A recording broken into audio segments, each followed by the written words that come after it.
صدق اللہ مولانا العظیم۔ بارگاہ رسالت مآب صلی اللہ علیہ وسلم میں درود پاک کا ہدیہ پیش کریں۔ اللہم صلی علی سیدنا و مولانا محمد معدن الجود والکرم وآلہ واصحابہ الکرام وابنہ الکریم وبارک وسلم صلاة دائمتا سرمدا ابدا۔ عزیزان گرامی وقار، میں یہ چاہتا ہوں جہاں پر آ کر ہم رکے تھے وہیں سے ہم پھر آگے بڑھتے ہیں۔ ہم رکے تھے کہاں آ کر؟ کچھ دیر کی خاموشی ہے، اس کے بعد ہم آگے بڑھتے ہیں، اس لیے کہ مجھے کوئی شعر اب یاد کرانے کی ضرورت نہیں اور نہ ہی کسی کے سامنے کچھ بولنے کی ضرورت ہے۔ حالات تو ایسے تھے کہ جو نان مسلم تھے وہ بھی ہمیں جیل میں دیکھ کر یہی کہتے تھے کہ آپ ہی نے کہا یہ فلاں بات۔ ہم نے کہا اللہ تبارک و تعالیٰ نے تم کو بھی یاد کرا دیا۔ میرے عزیزو، ستیزہ کار رہا ہے ازل سے تا امروز، شرار بو لہبی سے چراغ مصطفی بھی۔ یہ آج کل کے معاملات نہیں، ابتدا سے حق اور باطل کے معرکے ہوتے رہے، لیکن ایک بات میں آپ سب کو بتانا چاہتا ہوں، مظفر کو مقید نہ سمجھ اے سیاد۔ سیدنا مظفر حسین کچھوچوی رحمت اللہ تعالی علیہ جیل گئے تھے، قید میں تھے، تب انہوں نے یہ شعر کہا تھا کہ مظفر کو مقید نہ سمجھ اے سیاد، میری یہ اسیری بھی سنت آبائی ہے، میرے آبا و اجداد کی سنت ہے جس پر میں عمل کر کے آ رہا ہوں، میرے بزرگوں کی یہ سنت تھی۔ بہرحال جن کو جس راستے سے مجھے گزارنا تھا، لوگوں کے دلوں میں یہ ٹھنڈک تھی شاید کہ زبان بند کر کے چند دنوں کے لیے قید کر دیا جائے، مگر میرا عقیدہ یہ تھا کہ اللہ تبارک و تعالی جب تک چاہے کہ کوئی اس کے لیے پابندی نہیں لگا سکتا۔ وَإِن يَمْسَسْكَ اللَّهُ بِضُرٍّ فَلَا كَاشِفَ لَهُ إِلَّا هُوَ۔ رب تعالیٰ فرماتا ہے اگر اللہ تعالیٰ تمہیں کوئی مصیبت دے تو اس کے علاوہ کوئی ٹال نہیں سکتا۔ وَإِن يَمْسَسْكَ اللَّهُ بِخَيْرٍ فَلَا رَادَّ لِفَضْلِهِ، اور اللہ کسی کو بھلائی دے دے تو پھر اس کو روک بھی کوئی نہیں سکتا۔ مولا تبارک و تعالیٰ اگر کسی کو کوئی مقام عطا کر دے تو ہزاروں کیڑوں کے پھڑپڑانے سے وہ مقام ختم بھی نہیں ہو سکتا۔ اللہ تبارک و تعالیٰ جس کو بڑھانا چاہے اس کے لیے کوئی راستہ رکاوٹ نہیں بن سکتا، اس لیے کہ ہم نے تاریخ میں دیکھا ہے پیبند لگے کپڑے پہننے والے، پیروں میں چپل نہیں تھے، جن کے ناخن تک اکھڑ جاتے تھے، لیکن وہ جب چلتے تھے قیصر و کسریٰ بھی کانپتے تھے، جن کا ہی یہ نعرہ تھا ٹل نہ سکتے تھے جنگ میں اگر اڑ جاتے تھے، پاؤں شیروں کے بھی میدان سے اکھڑ جاتے تھے، حق سے سرکش ہوا کوئی تو بگڑ جاتے تھے، ارے تیغ کیا چیز ہے ہم توپ سے بھی لڑ جاتے تھے۔ یہ وہ صحابہ کرام اور اسلاف کرام، ان کا یہ معمول تھا، بظاہر ان کے پاس کوئی اسباب نہیں تھے لیکن اللہ کی مدد تھی، وہ پانی کی طرح بہتے ہوئے چلے گئے، نہ چٹانوں نے ان کا راستہ روکا، نہ دریاؤں نے ان کا راستہ روکا، وہ جس طرف سے جاتے تھے اللہ تعالیٰ ان کے لیے راستے بناتا تھا۔ عزیزان گرامی وقار، کون ہے وہ جو دریائے دجلہ میں اپنے گھوڑے دوڑائے تھے؟ کون ہے وہ جو دریا میں اپنی کشتیاں ڈال کر جلا دیا تھا کہ واپس جانے کا کوئی تصور نہ ہو؟ یہ سب میرے مصطفیٰ کریم کے دیوانوں کی ہی بات تھی۔ اسی لیے آج بھی دنیا گھبراتی ہے تو شانے لوگوں سے نہیں، دیوانوں سے ہی گھبراتی ہے، بہت زیادہ چالاک رہنے والوں سے نہیں، دیوانوں سے دنیا گھبراتی ہے، اس لیے کہ دنیا کو پتا ہے، دنیا جانتی ہے کہ دیوانہ کہاں دیکھتا ہے کسی کو پتا نہیں، اور یہ اس دیوانے کی بات کر رہا ہوں جس کے لیے اللہ کے حبیب صلی اللہ تعالیٰ علیہ وسلم کی عزت و وقار سب سے اول ہے۔ عزیزان گرامی وقار، آج آپ کے سامنے حاضر آیا، یہ میرے استاد گرامی، مربی، استاذ الاساتذہ، برادر گرامی حضرت العلامہ مفتی زبیر احمد صاحب قبلہ ادام اللہ اقبالہ، جنہوں نے دن رات ایک کر دیے تھے میرے خیال سے 8 مہینے میں جتنے ان کے بال سفید ہوئے اس سے زیادہ نہیں ہوئے ہوں گے. صرف اس لیے نہیں کہ ایک بھائی کے لیے، اس لیے بھی لڑ رہے تھے کہ ایک عالم کے لیے جس سے دین کا بہت سارا حصہ وابستہ ہے. ان کی محنتیں رائگاں نہ گئیں. بہت سارے میرے احباب و اقربا، خاص طور پر مدن پورہ اور وکرولی سے، جنہوں نے اپنے گھر بار چھوڑ کر میرے لیے دوڑتے بھاگتے رہے. اللہ رب العزت اس بات کا شاہد ہے، ایک ایک دن اندر میں نے سب کے لیے دعائیں کی ہیں، اور ایسا نہیں کہ کوئی دن بھولا جاتا. اور باہر کی ہمیشہ یہ خبریں آتی رہتی ہیں کہ حالات کیسے کے کیسے ہوتے جا رہے ہیں. کبھی اگر گھبراہٹ اور بے چینی ہوتی تو میرے عزیزوں صرف ایک ہی بات ہمارے پاس تھی علاج کے لیے. ایک ہی علاج تھا. جب بے چینی بڑھ جاتی، اپنوں سے رابطہ نہیں ہو پاتا اور کسی کے خبر نہ پہنچتی، کھانے پینے کی تکلیفیں، رہنے سہنے کی مصیبتیں جب سر پر آتی، تو ایک ہی علاج تھا، ان کے نثار کوئی کیسے ہی رنج میں ہو، ان کے نثار کوئی کیسے ہی رنج میں ہو. جب یاد آ گئے ہیں سب غم بھلا دیے ہیں، جب یاد آ گئے ہیں سب غم بھلا دیے ہیں. اس رسول محترم صلی اللہ تعالی علیہ وسلم کا احسان عظیم ہے. بار بار مجھے یہ احساس ہوتا رہا، پوری دنیا اگر چھوڑ دے، مگر یقین تھا آمنہ کا لال کبھی نہیں چھوڑے گا. اور چھوڑا بھی نہیں، اور چھوڑا بھی نہیں.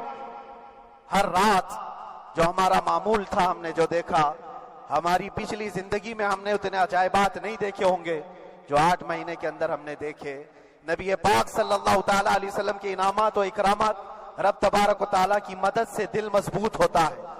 عزیزان گرامی، ہم نے تو وہاں ایسے لوگوں کو دیکھا جو ڈپریشن کا شکار ہو کر کافر بھی ہو گئے، اور حالات سے گھبرا کر کے وہ انکار کر بیٹھے، کوئی خدا نہیں ہے، کوئی مدد نہیں آتی ہے. ایسے حالات وہاں دیکھے، لیکن ان حالات میں بھی اللہ تبارک و تعالیٰ کی مدد ساتھ رہی. رسول پاک صلی اللہ تعالیٰ علیہ وسلم کا انعام و اکرام یہ تھا کہ جس طرح سے گئے تھے اسی طرح سے واپس بھی آئے، جس طرح سے گئے تھے ویسی واپس آئے. اور نہ میرے مصطفیٰ نے باہر میری عزت میں کمی کی، نہ اندر عزت میں کمی کی، کہیں پر بھی نہیں. الحمدللہ، جس شان کے ساتھ رسول پاک صلی اللہ تعالیٰ علیہ وسلم اپنے چاہنے والوں کو رکھتے ہیں، وہ میں نے دنیا میں دیکھا.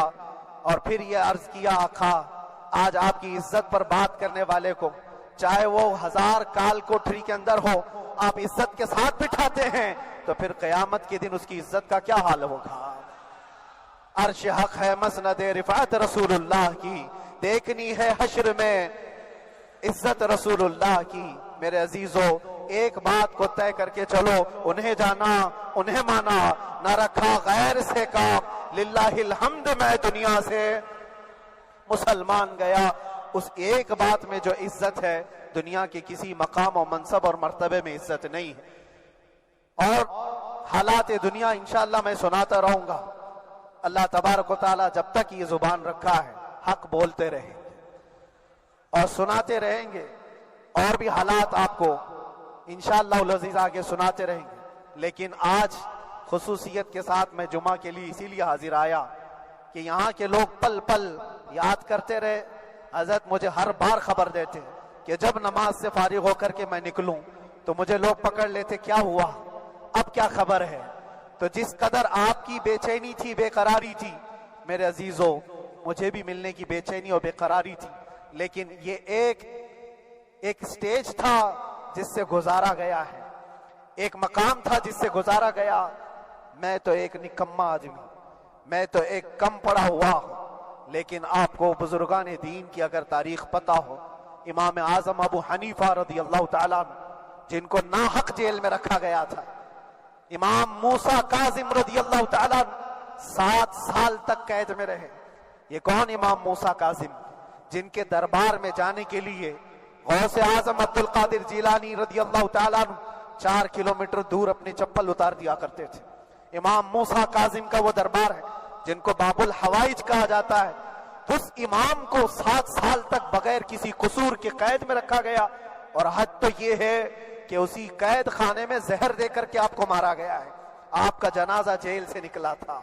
امام احمد بن حنبل جن کو 5 لاکھ حدیثیں یاد ہیں نبی پاک صلی اللہ تعالیٰ علیہ وسلم کی، بغداد کے سرے بازار آپ کو ننگی پیٹھ پر کوڑے مارے گئے. آپ کو اندازہ ہے بزرگان دین کی ایک لمبی فہرست ہے. جب میں وہاں گیا تھا تو ایک بزرگ کی بڑی یاد آئی. وہ تھے حضرت مجدد الفیسانی رضی اللہ تعالیٰ. اکبر جیسے ڈکٹیٹر کے سامنے, اس زمانے کے سب سے بڑے ڈکٹیٹر بادشاہ کے سامنے آپ نے حق بات کا اعلان کیا تھا. مجدد الفیسانی رحمت اللہ تعالیٰ علیہ نے فرمایا تھا کہ اسلام نام سے جو دین ہوگا وہ محمد عربی کا لایا ہوا ہی دین ہوگا, کسی اور بادشاہ کا بنایا ہوا نہیں ہوگا. اس بات پر آپ کو قید میں ڈالا گیا تھا, 8 سال تک قید میں رکھا گیا. 8 سال میں بادشاہ مر بھی گیا, بیٹا بادشاہ بنا, لیکن کسی نے آ کر جہانگیر کے سامنے یہ بات رکھی کہ آپ کے باپ نے جس مولانا کو قید میں ڈالا تھا گوالیار کی جیل میں, 8 سال میں جیل کا نقشہ بدلا ہوا ہے. تو بادشاہ نے پوچھا ہوا کیا ہے؟ کہا کہ اس مولانا نے 8 سال میں تقریباً 700 قیدیوں کو عالم بنا دیا ہے.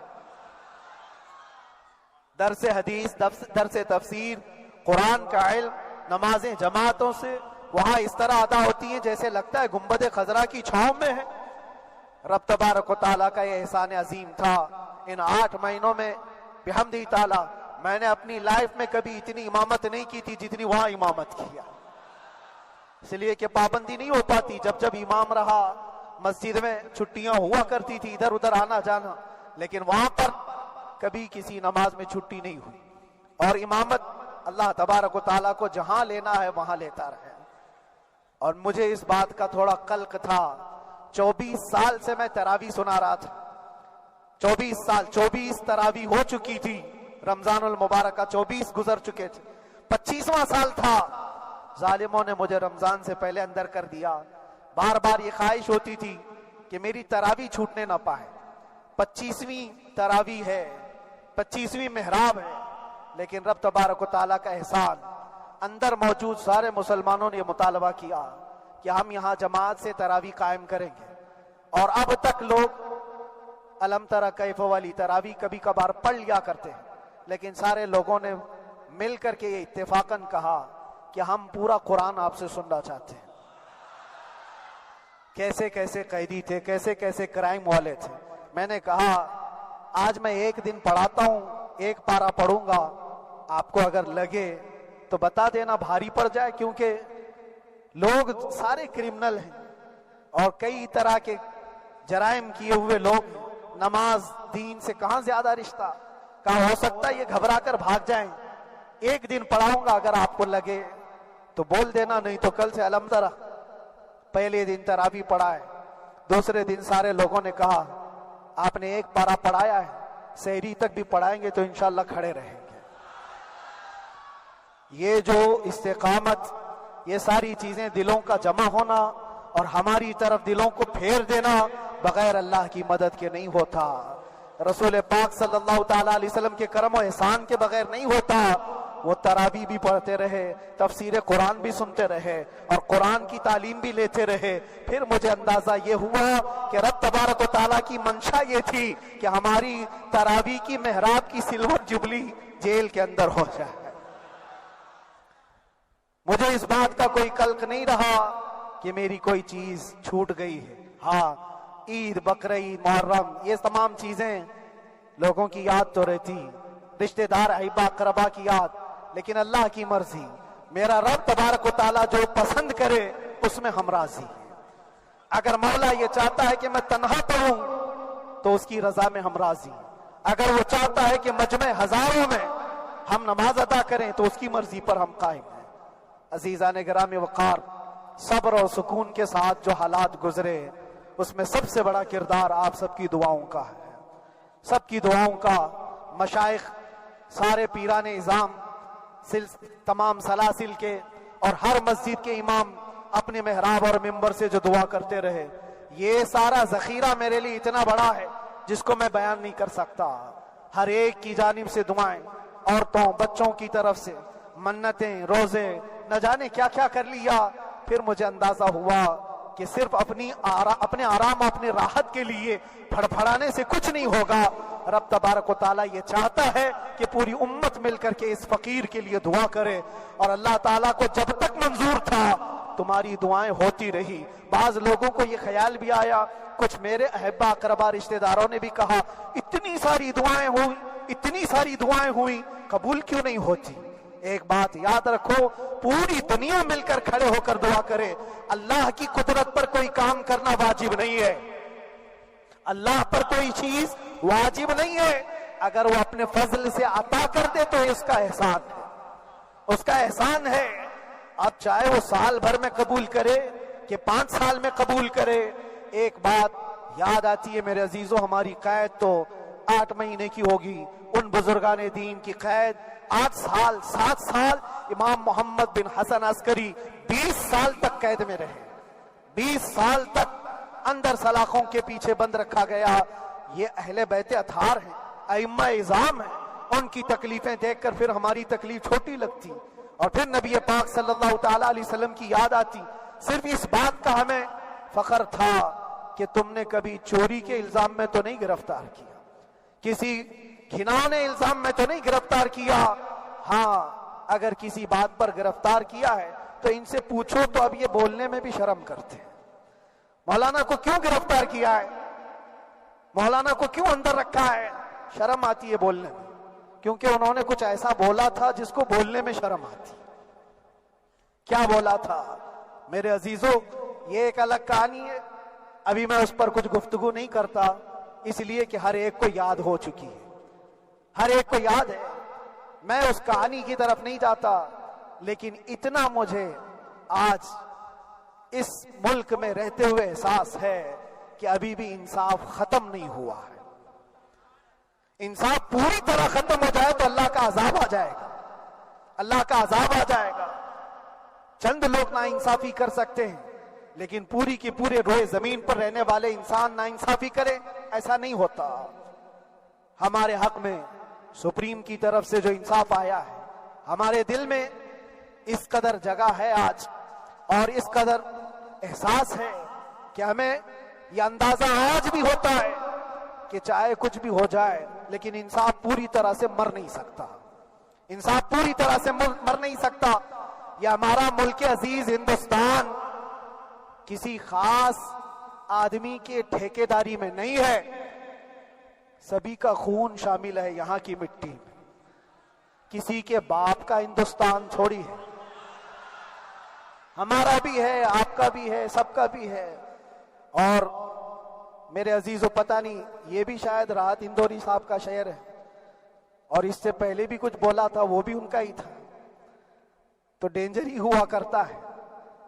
اللہ تبارک و تعالیٰ آپ سب پر فضل فرمائے، کرم فرمائے۔ جو چیز خاص طور پر بولنی ہے وہ یہ ہے، ان حالات سے آج جو گھبرائے ہوئے ہیں یہ وہ لوگ ہیں جو عیش پرست ہیں۔ میں کسی کو خاص ٹارگٹ کر کے نہیں کہنا چاہتا، لیکن بہت سارے وہ لوگ جو اثر و رسوخ رکھتے ہیں لیکن وہ آگے آنا نہیں چاہتے، دین اسلام پر حملے ہوں، حضور پاک کی عزت پر حملہ ہو، کسی کو بولنا نہیں، کیونکہ پتہ ہے دیکھو اس مولانا کو کس طرح کی ہے، اسی طرح دوسروں کو بھی کر دیا جائے۔ جو کمفرٹ زون میں بیٹھنے کے عادی ہو گئے وہ اپنا ایریا چھوڑ کر ہٹنا نہیں چاہتے۔ اگر میں کچھ کہوں گا حضور پاک صلی اللہ تعالیٰ علیہ وسلم کی ناموس کے لیے تو میرا عیش خطرے میں آ جائے گا، اکثر کی یہی سوچ ہے۔ میرا تو اپنا دھندا ہے، میرا بزنس ہے، میرے بیوی بچے ہیں، ہو سکتا ہے مولانا کو کسی چیز کی فکر نہیں ہوگی۔ آپ کو میں بتاؤں، آپ کو اندازہ نہیں ہمارے دل میں ہمارے بچوں کی کتنی محبت ہے۔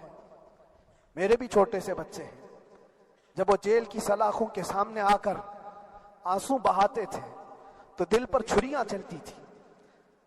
وہ بچے جو ہمیشہ ہمارے سینے پر سوتے رہے، آج میں ان کو چھو بھی نہیں سکتا۔ جب وہ سلاخوں کے پیچھے کھڑے ہو کر دور سے رو کر کے چلے جاتے 15 منٹ، تو کیا ہمارے دل میں بچوں کی محبت نہیں؟ کیا ہمارے گھر بار نہیں، ہماری بہنیں، ہمارے بھائی، ہماری ماں نہیں؟ کتنے تو دن ایسے ہوئے کہ میری ماں کو دورے پڑتے رہے یاد کے لیے، تو کیا وہ ہمارے اوپر کیفیت نہیں آتی کہ ہم خامخواہ یہ مصیبت کیوں مول لی ہے؟ میری بیٹی تو جھگڑا کرتی اس بات کو کہ کیوں آپ اکیلے ہو، بہت سارے لوگ ہیں سب کا خیال کرتے ہوئے، لیکن میرے عزیزو یہ ان کی اپنی محبت ہے، سارا ایک پریوار اور اس سے زیادہ میرے شاگردوں کی ایک دنیا ہے۔ کتنے ایسے ہیں میں جانتا ہوں کہ 8 مہینے تک نرم غذا نہیں کھائی میرے ان بچوں نے، میں جانتا ہوں ان کا صرف یہ خیال تھا کہ اندر پتہ نہیں جیل میں آپ کیا کھا رہے ہوں گے، ہم یہاں نرم غذا نہیں کھائیں گے، گوشت مچھلی نہیں کھائی، حالانکہ یہ کوئی چیز تمہارے اوپر واجب نہیں تھی۔ یہ حالات میں اس لیے بتا رہا ہوں میرے عزیز، کسی کے وہم و گمان میں اگر یہ ہے تو نکال دے کہ میرے آس پاس کچھ نہیں ہے، میں کسی کو چاہتا نہیں یا میرے ساتھ محبتیں نہیں ہیں۔ کثرت سے محبت کرنے والے لوگ ہیں میرے پاس، میرے ان بھائیوں کی اور میرے بہنوں کی، میرے گھر والوں کی محبت تو ایسی ہے کہ ان کے گھروں کے بچوں کے معاملات بھی بغیر مجھ سے پوچھے نہیں ہوتے۔ اگر 8 مہینے اندر رہا تو کسی کا رشتہ نہیں تو بات چیت بھی نہیں ہے، رشتہ نہیں ہوگا جب تک یہ نہ آئے، سارے کام ڈیپینڈ رہتے تھے۔ مجھے بھی ان تمام چیزوں کا احساس ہے، لیکن یہ سب چیزیں ایک طرف، میرے مصطفیٰ کی عزت اپنی طرف۔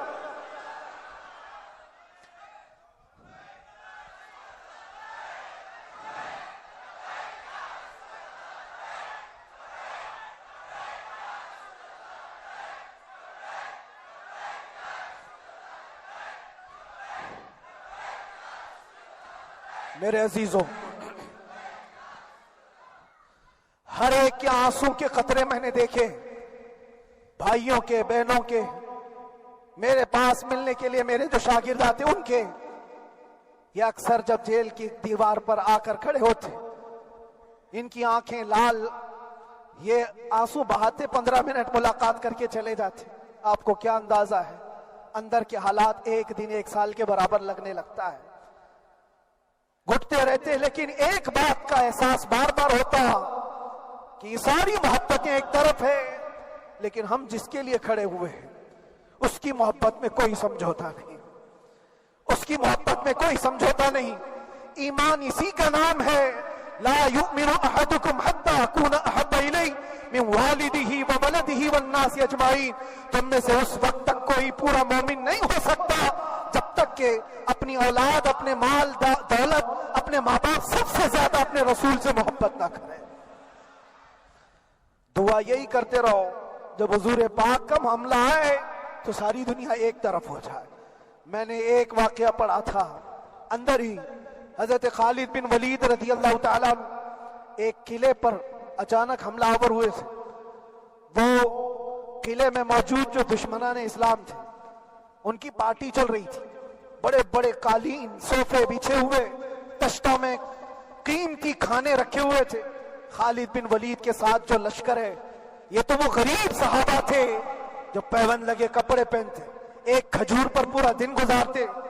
جب یہ اس قلعے پر حملہ آور ہوئے تو دشمنان اسلام جو تھے وہ مقابلہ کرنے کی ہمت نہ جٹا سکے، بھاگ گئے، سب سارا مال سب چھوڑ کر بھاگ گئے، بغیر کسی جنگ کے، بغیر کسی قتل قتال کے پورا قلعہ فتح کیا خالد بن ولید۔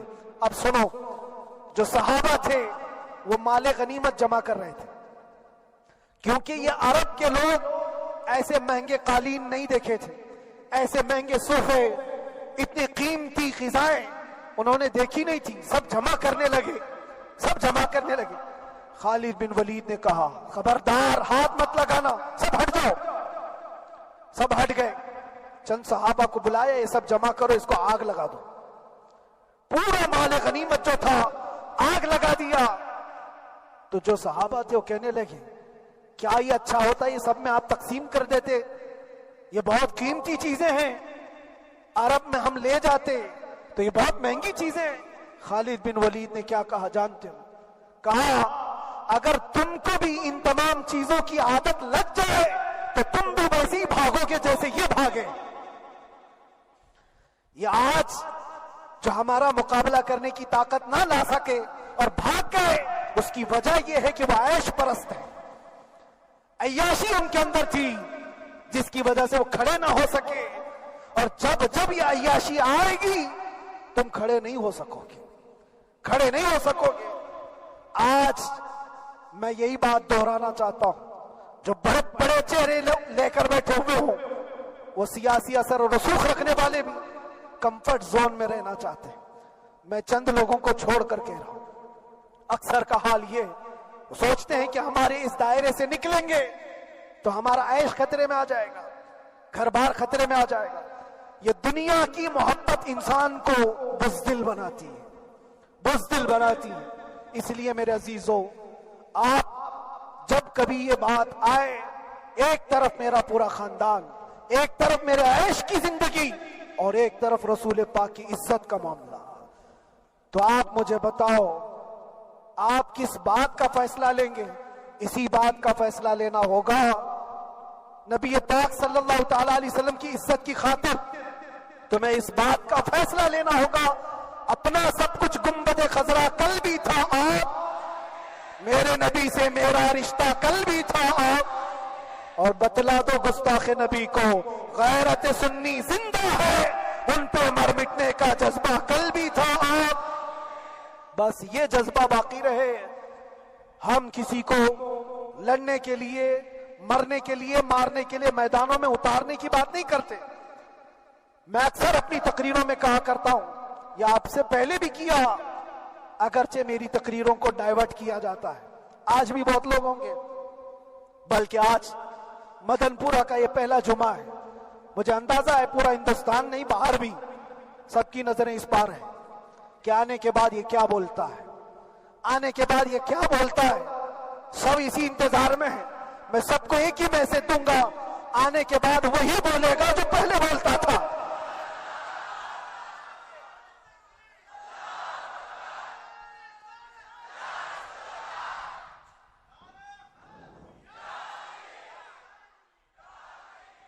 اگر کچھ غلط ہوتا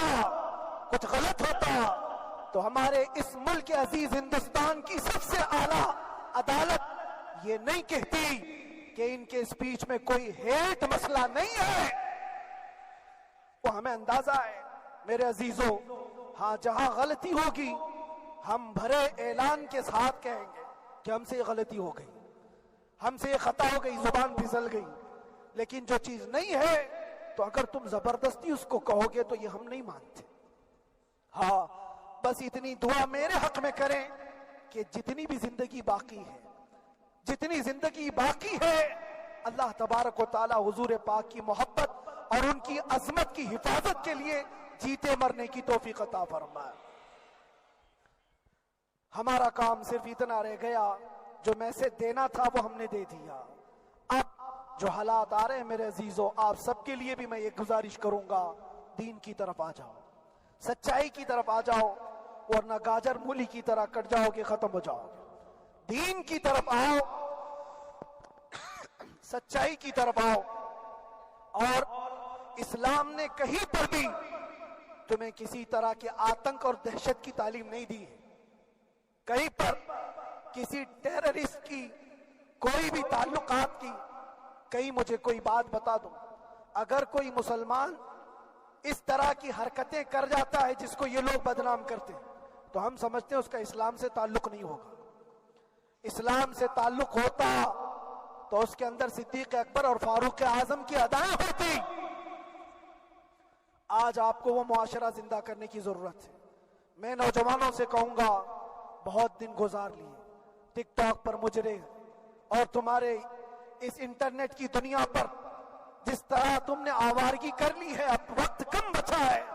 آ جاؤ میرے نبی پاک کی گنبد کی چھاؤں میں. عزت وہیں پر ہے، انہی کے قدموں میں عزت ہے، اور یہاں پر بھی ہے اور آخرت میں بھی ہے. آخرت میں بھی ہے. بس اس عزت کے لیے آپ سب سے میں گزارش یہ کروں گا، سچائی کی طرف واپس آ جاؤ، سچائی کی طرف واپس آ جاؤ. جو تمہاری نمازیں باقی ہیں اس کو پوری کر لو، اس سے پہلے کہ دنیا تم پر نماز پڑھ دے، اس سے پہلے کہ تمہارے جنازے کی نماز پڑھی جائے اپنی نمازیں کمپلیٹ کر لو. اور علماء ذوی احترام کا ادب و احترام اپنے اندر رکھو.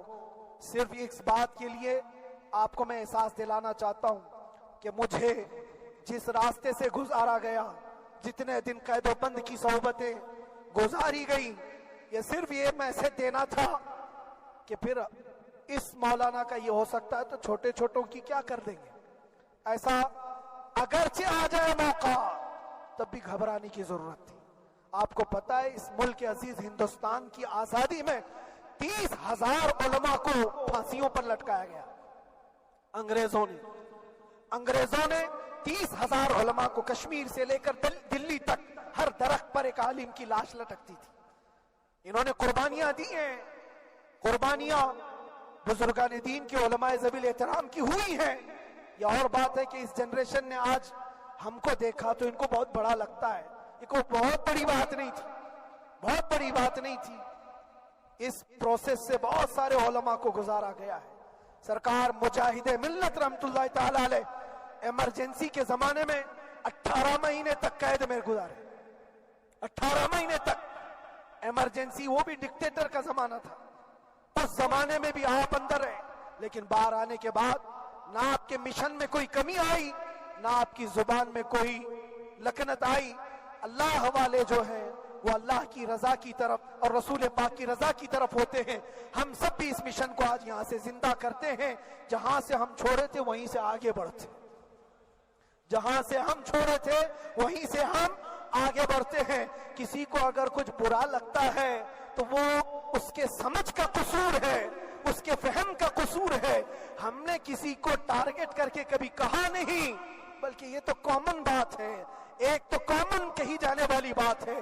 فخر سے اگر کوئی آدمی اپنے گھر میں کہے کیا بات ہے مولانا آج صبح سے تمہارے گھر میں کچھ ہلچل نہیں ہے, کچھ ہلچل نہیں ہے. ہو سکتا ہے تمہارے گھر میں کوئی نہ ہو, تم اکیلے بیٹھے ہو, بیوی کہیں گئی ہے, ماں کہیں گئی ہے, گھر میں کوئی بنانے والا نہیں ہو, گھر میں خاموشی ہے, تو تم اگر اس کو جواب دے دو کہ کچھ دیر کی خاموشی ہے, شام میں آ جائے گی,